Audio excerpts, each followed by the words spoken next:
warahmatullahi wabarakatuh. Kami dari kelompok 1 ingin mempresentasikan hasil kerja kami tentang pelayanan kefarmasian. Sebelum itu perkenalkan, nama saya Nawal, Nama saya Nelsa. Nama saya Advi. nama saya Berli. Nama saya Alia. Pelayanan kefarmasian. Menurut Permenkes Nomor 35 Tahun 2014, standar pelayanan kefarmasian adalah tolak ukur yang dipergunakan sebagai pedoman bagi tenaga kefarmasian dalam menyelenggarakan pelayanan kefarmasian. Standar pelayanan kefarmasian di apotek bertujuan untuk yang pertama, meningkatkan mutu pelayanan kefarmasian, menjamin kepastian hukum bagi tenaga kefarmasian, ketiga, melindungi pasien dan masyarakat dari penggunaan obat yang tidak rasional.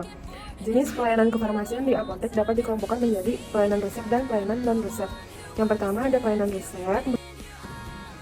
Komponen yang harus terdapat pada resep adalah yang pertama itu ada nama dokter, dan yang kedua itu ada nomor izin praktik dokter, ketiga ada alamat dan nomor telepon praktek dokter, keempat ada kota tempat resep ditulis, kelima tanggal waktu resep ditulis, keenam nama resep, ketujuh tanda resep, kedelapan nama obat, kesembilan jumlah obat, 10 permintaan pembuatan obat, 11 signa, yaitu keterangan cara dan dosis pakai, 12 itu nama pasien, 13 itu umur pasien, 14 alamat pasien, dan 15 taraf dokter yang bersangkutan.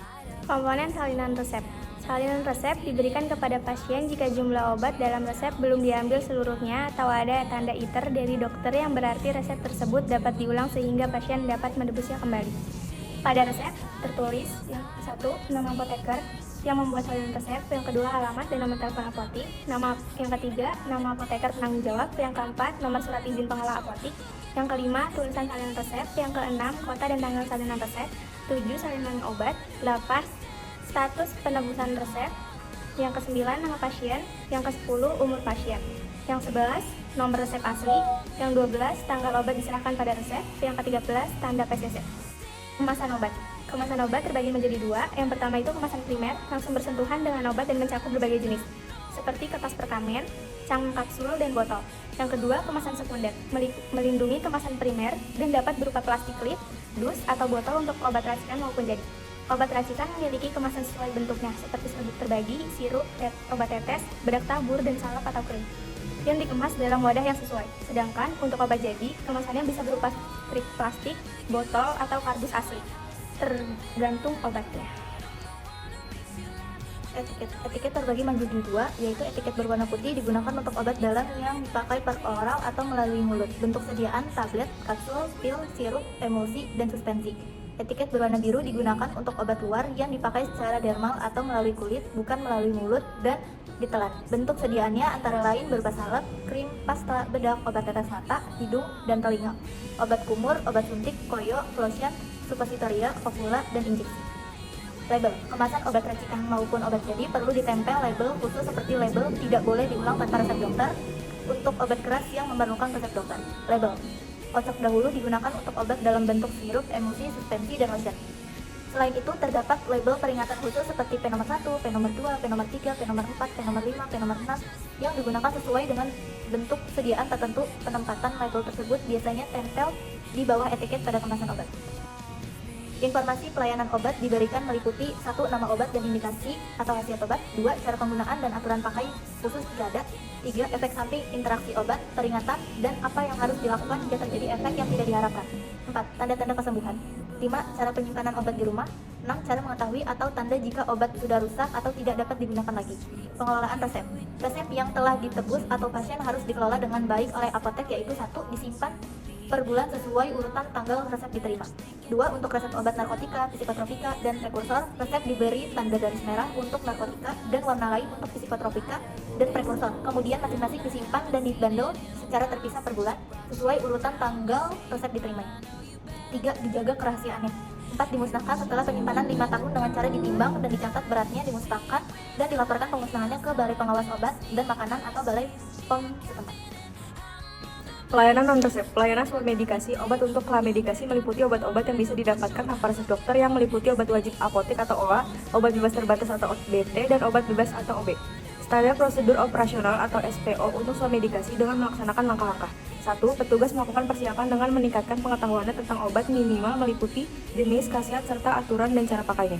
2. Melakukan pelaksanaan swabedikasi dengan menanyakan identitas pasien, menanyakan keluhan yang dirasakan pasien, menanyakan durasi keluhan yang sudah dirasakan dan obat yang telah dikonsumsi, menanyakan bentuk sediaan obat yang diinginkan, memiliki obat bebas terbatas atau obat keras yang boleh diserahkan tanpa resep dokter sesuai ketentuan, menjelaskan khasiat obat, menjelaskan aturan pakai dan cara pakainya, menjelaskan tanda-tanda kesembuhan, menjelaskan cara penyimpanannya. Kriteria obat yang digunakan dalam swabedikasi. Kriteria obat yang digunakan dalam swabedikasi Permenkes nomor 99/Menkes/per/10/1993. Kriteria obat yang dapat dibeli tanpa resep dokter. 1. Tidak dikontraindikasikan untuk penggunaan pada wanita hamil, anak di bawah usia 2 tahun, dan orang tua di atas 65 tahun. 2. Tidak memberikan resiko pada kelanjutan penyakit. 3. Penggunaannya tidak memerlukan cara atau alat khusus yang harus dilakukan oleh tenaga kesehatan. 4. Penggunaannya diperlukan untuk penyakit yang prevalensinya tinggi di Indonesia. 5. Memiliki resiko khasiat keamanan yang dapat dipertanggungjawabkan untuk pengobatan sendiri. Obat tradisional adalah bahan yang didapatkan dari tumbuhan, hewan, mineral, sediaan sarin atau galenik, atau campuran dari bahan tersebut yang secara turun-temurun telah digunakan untuk pengobatan yang dapat diterapkan sesuai dengan norma yang berlaku di masyarakat. Obat tradisional dikelompokkan dalam beberapa jenis, yaitu jamu, obat herbal terstandar, dan fitofarmaka. Kosmetik. 1. Kosmetika adalah bahan atau sediaan yang dimaksud untuk digunakan pada bagian luar tubuh manusia dan berfungsi untuk membersihkan, mewangikan, dan merubahkan penampilan. 2. Bahan kosmetik adalah bahan yang berasal dari alam atau sintetik yang merupakan komponen kosmetika termasuk bahan pewarna, bahan pengawet, dan bahan tabir surya. Yang ketiga, bahan pewarna adalah bahan atau campuran bahan yang digunakan untuk memberi atau memperbaiki warna pada kosmetika. Yang keempat, bahan pengawet adalah bahan yang digunakan untuk mencegah kerusakan kosmetika yang disebabkan oleh mikroorganisme. Yang kelima, bahan tabir surya adalah bahan yang digunakan untuk melindungi kulit dari radiasi sinar ultraviolet dengan cara menyerap atau memantulkan. Perbekalan kesehatan rumah tangga. Alat kesehatan dan perbekalan kesehatan rumah tangga. Perbekalan kesehatan rumah tangga yang selanjutnya disingkat PKRT adalah alat, bahan, atau campuran bahan yang pemeliharaan dan perawatan kesehatan untuk manusia, pengendali kutu hewan peliharaan, rumah tangga, dan tempat-tempat umum. Alat kesehatan. Alat kesehatan adalah instrumen, aparatus, mesin, dan implan yang tidak mengandung obat yang digunakan untuk mencegah, mendiagnosis, menyembuhkan, dan meringankan penyakit, merawat orang sakit, memulihkan kesehatan pada manusia, dan atau membentuk software dan memperbaiki fungsi tubuh. Jenis alat kesehatan yang diwujudkan di apotek antara lain: yang satu adalah termometer, 2 masker, 3 plester, 4 perban, 5 alkohol 70%, dan lain-lain. Alat kesehatan yang tersedia di apotek besar adalah: 1. Ada kursi roda, 2. Tongkat penyangga tubuh, 3. tensimeter, 4. Alat pengukur kadar gula kolesterol. Beberapa jenis kesehatan tidak boleh dibeli tanpa resep dokter, misalnya jarum suntik untuk menghindari terjadinya penyalahgunaan oleh orang yang tidak bertanggung jawab.